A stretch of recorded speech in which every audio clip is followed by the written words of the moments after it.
اللہ اکبر. یہ آیت ہے تلک امۃ قد خلت، یہ پوری آیت ہے. اور یہ آیت اللہ رب العالمین نے یہ جو سورہ البقرہ جہاں ختم ہو رہی ہے اس سے پہلے بھی ایک پیج پر موجود ہے، اور جہاں بالکل اس کا اختتام ہو رہا ہے وہاں بھی یہ موجود ہے بالکل ایک جیسے لفظوں کے ساتھ. اس میں اللہ رب العالمین بتانا یہ چاہ رہا ہے، اس کا مفہوم یہ ہے کہ جب تمہارے پاس کوئی دلیل مانگنے والا ہے نا کہ بھائی یہ جو تم کر رہے ہو اس کی دلیل کیا ہے، اس کی دلیل کیا ہے، تو تمہارے پاس واقعتاً دلیل ہونی چاہیے. تمہارے پاس یہ نہیں ہونا چاہیے کہ میرے والد اور میرے دادا ایسے کرتے تھے لہذا میں ایسے. فرمائے جو وہ کرتے تھے وہ چلے گئے، وہ جو کرتے رہے اور اب وہ وہاں سے چلے گئے ہیں. اب ان کا کرنا تمہارے لیے دلیل نہیں بن سکتا.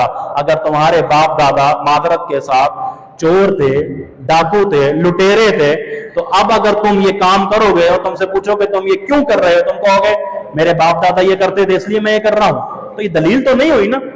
تو اپنے باپ دادا کو، اپنی برادری کے لوگوں کو، اپنے گرد و نواح کے احباب کو، حتیٰ کہ مسجد کے امام اور خطیب کو بھی دلیل نہ بناؤ کہ میری مسجد کے امام صاحب ایسے کرتے ہیں، میرے مسجد کے خطیب صاحب ایسے کرتے ہیں. دلیل اگر تمہیں کسی چیز کو بنانا ہے تو ہمارے قرآن کو بناؤ. اگر کوئی تم سے پوچھے کہ یہ کام تم کیوں کرتے ہو تو تمہارے پاس دلیل ہونی چاہیے کہ اللہ کا قرآن کہتا ہے.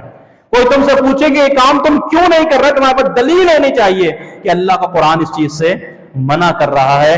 ہم اگر جو کام کر رہے ہیں وہ اللہ کے حکم سے اور محمد مصطفیٰ صلی اللہ علیہ وسلم کے فرمان کے مطابق کر رہے ہیں. اور ایک مشہور قول ہے ابن قیم رحمہ اللہ کا کہ پورا دین ان دو سوالوں میں موجود ہے. وہ کیا ہے؟ لماذا و کیفا، کیوں اور کیسے. یہ جو کر رہے ہو کیوں کر رہے ہو، اور جو کر رہے ہو کس کے طریقے پہ کر رہے ہو.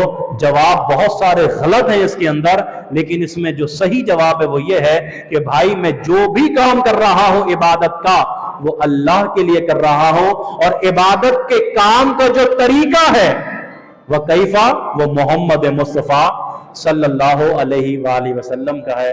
یہ مختصر سا خلاصہ پہلے سپارے کا.